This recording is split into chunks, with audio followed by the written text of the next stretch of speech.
Bom, iniciando então a minha apresentação, eu fiz uma síntese aqui do tema do momento no Brasil, da crise hídrica, e o que temos de oportunidade nesse momento. Sempre numa crise, deve-se olhar não só com a solução dela, mas também com as oportunidades que pode apresentar. Estou tentando mudar a página aqui. Sim. Bom, do ponto de vista histórico, até a década de 90, recursos hídricos era visto como um recurso infinito e quase permanente, com exceção do Nordeste. Parte do Nordeste, 10% do território brasileiro, não se falava praticamente em secas, né? Até porque nós tivemos períodos bastante úmidos dos anos 70 e 80, né? E com o aumento da demanda, a falta de investimento e oferta permanente, se observa mais recentemente períodos não estacionários, que são períodos sequenciais longos, em que ocorrem secas importantes. No passado, ocorreram também períodos críticos como esse, mas a nossa memória não é muito longa, né? De tal forma que a gente não lembra. E eu vou lembrar um pouco disso mais adiante. Então, na realidade, nós estamos sentindo esse período crítico, porque desde os anos de 2013, nós estamos em várias regiões do Brasil passando por períodos secos significativos, tanto para energia como para abastecimento da água de forma geral.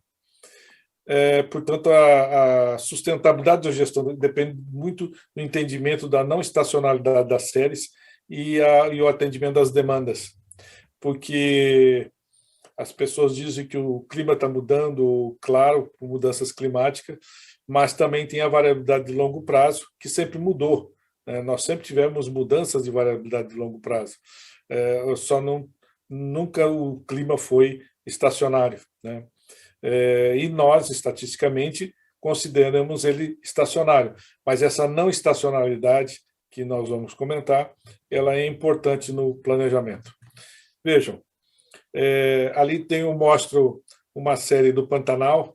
O Pantanal tem uma virtude ali, eu mostrei só de 1940 em diante, mas tem uma série que vem desde 1900, portanto tem 121 anos de dados, né?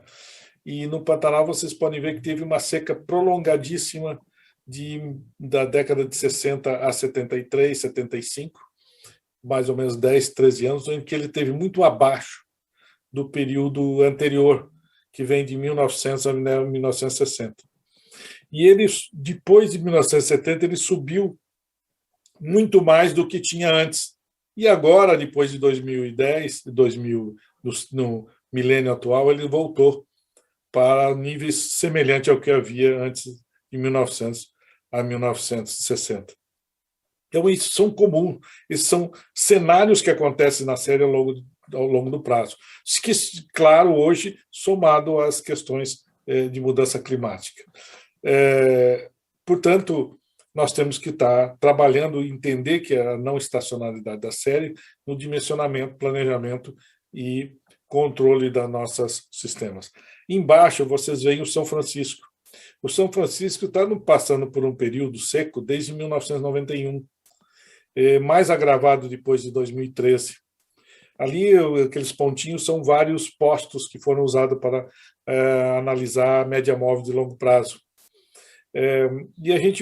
E aí tem algumas questões muito importantes. Quando se faz gestão de recursos hídricos e se faz outorga e enquadramento dos usos da água, nós fazemos para a série que existe, que tem disponível, e essa série vai mudando.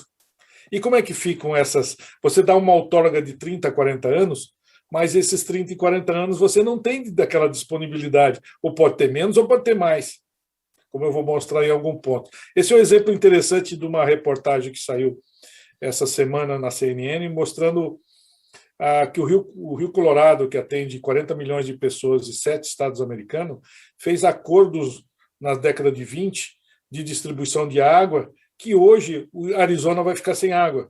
Por quê? Porque os acordos que foram feitos foram com uma determinada vazão e ela foi diminuindo com o tempo. Então, esses condicionantes de recursos têm que ser revisados constantemente em função da atualização dessas desses condicionantes de disponibilidade hídrica. Bom, esse é um ponto importante. Aqui também outras. Quais são as causas? Ali tem uma série na bacia do Rio Uruguai. Tem de 1940 a 51, 11 anos, que eles foram todos os anos com chuva muito abaixo da média. Eu até faço uma extrapolação, dizer que a imigração do gaúcho para o norte do Brasil, para os outros estados do Brasil, ocorreu nesse período, que foram de 11 anos de seca consecutivos, né? Então, as causas principais dependem da representatividade das séries, da variabilidade e mudança climática, a variabilidade de anos de José e anos de Noé. Na hidrologia se chama anos de José, os anos secos, e anos de Noé, de anos úmidos, né? E a mudança climática, que é um fenômeno mais recente do século XX para cá, que também está afetando essas tendências de série nessas diferentes regiões. E aí vem um ponto importante, que a mudança climática pode estar diminuindo o número de dias chuvosos, e faz com que você tenha o chamado elasticidade hidrológica. O que é elasticidade hidrológica? Significa o seguinte: quando você tem uma variação percentual da chuva de 5%, na vazão, essa variação para cima ou para baixo é maior, por causa do efeito da evaporação. Quando diminui o número de dias de chuva, a evaporação muda e o balanço muda. Por exemplo, um dia chuvoso, em regiões mais quentes, você pode ter 10 a 12 milímetros de evaporação. Nesse mesmo dia, se chover, ele cai para 2. Então, se aumenta o número de chuvosos, você tem muito mais evaporação potencial sendo utilizada e retirando a água daquele sistema. Portanto, você tem uma redução de chuva de 5%, você pode ter 10% de redução de vazão, e assim por diante. E essa que a gente chama de elasticidade hidrológica, que com a mudança climática está sendo bastante aumentada, né? Além disso, tem a alteração do uso do solo, com o reflorestamento e urbanização. A figura de baixo mostra a incremental de Itaipu, mostra antes de 70 e depois de 70, mostra como a relação do coeficiente de escoamento, a relação entre vazão e precipitação, mudou. No período dos anos 70, você tem menos vazão do que nos anos posteriores. Uma diferença em Itaipu, por exemplo, de 30% na vazão. Agora, isso o que foi? Mudança do uso do solo. Houve um grande desmatamento entre o final de 60 e 70 na bacia do Rio Paraná, na incremental Itaipu, em função do desenvolvimento daquela área. Além disso, houve mudança de plantio de soja de plantio de café para soja, que mudou o processo hidrológico. E o desmatamento aumentou o escoamento, como ocorre normalmente. O que as pessoas têm uma interpretação numa região, porque isso está relacionado com o movimento geral da atmosfera e a redução da precipitação, aliás, da vazão, no caso foi aumento, ela foi em função do aumento da diminuição da evapotranspiração devido às florestas e o tipo de cobertura do solo. Além disso, obras hidráulicas demandam e, portanto, geram não estacionalidade nas séries, como da bacia do Paraná e do Paranapanema, que Itaipu, por exemplo, botou 2 turbinas a mais, sem nenhum grande custo adicional, e gerou 1.400 megawatts em função desse aumento que ocorreu depois de 1970. Em 2000, depois de vários estudos, em 2000 ele incrementou em 1.400 megawatts. Então, vejam o efeito desses elementos. Região metropolitana, nós temos grandes metrópoles nas cabeceiras dos rios. Grande parte, cerca de 40 milhões de pessoas, estão em cidades, em cabeceiras como São Paulo, Brasília, Belo Horizonte, Curitiba, onde a bacia hidrográfica é pequena perto da quantidade de pessoas que estão ocupando aquelas áreas. Cidade de São Paulo, por exemplo, pegando a região metropolitana expandida, você chega a 32 milhões de pessoas, ou um pouco menos, dependendo da expansão que você faz. Você pega Campinas e outras regiões.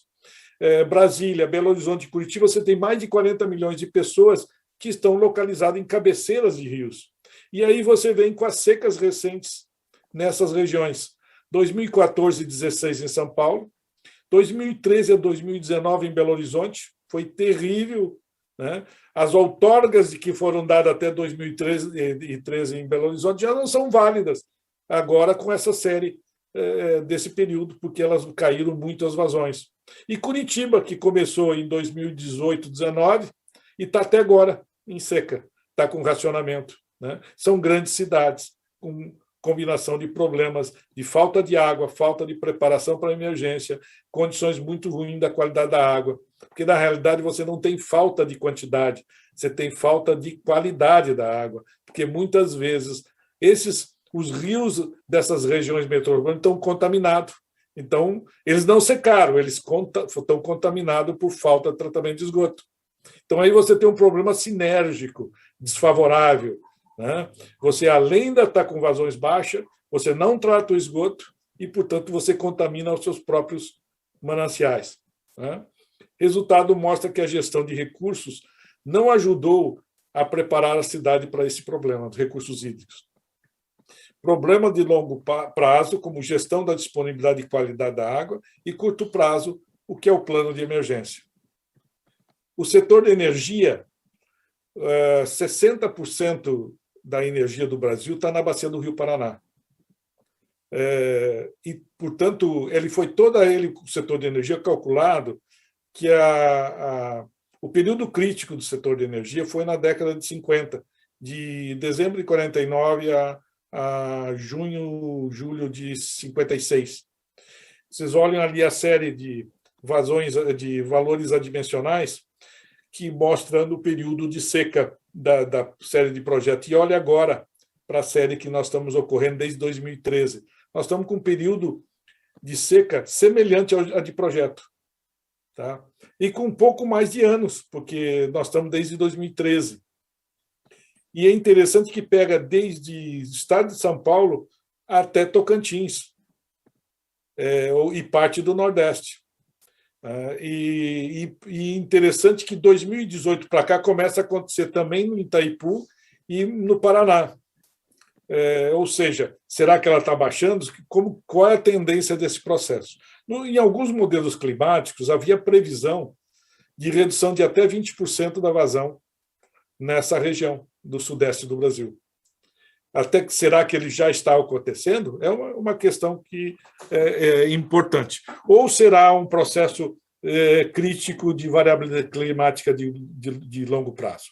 São questões que nós não temos totalmente resposta, mas seguramente tem um componente de mudança climática nesse processo. E nós já está sendo discutido no noticiário de hoje, o racionamento de energia no país, em função dessas condicionantes. Olhando para as previsões dos modelos climáticos, não é muito benéfico o que vem por aí pela previsão dos modelos. Eles não preveem no período chuvoso um período muito chuvoso e podendo até ter um pouco seco. Isso que ocorreu em 2001, quando o Brasil entrou em racionamento. Então, esperamos que os modelos estejam errados na previsão e que nós tenhamos uma recuperação das vazões desses sistemas. Portanto, nós temos hoje problemas de entender melhor essa combinação de variabilidade e mudança climática de longo prazo. Portanto, a agenda de desafios, que é a melhoria na coleta dos dados hidrológicos para a segurança dos projetos, condições de revisão de outorga em face das tendências de séries, segurança hídrica de enchentes secas, ali eu boto um fluxograma sobre segurança hídrica, que a gente desenvolveu o Plano de Segurança Hídrica de Minas Gerais, onde a gente estabeleceu alguns conceitos. Sustentabilidade hídrica e quantidade e qualidade, e águas urbanas, a conservação e eficiência da gestão urbana. São esses a nossa agenda de desafio.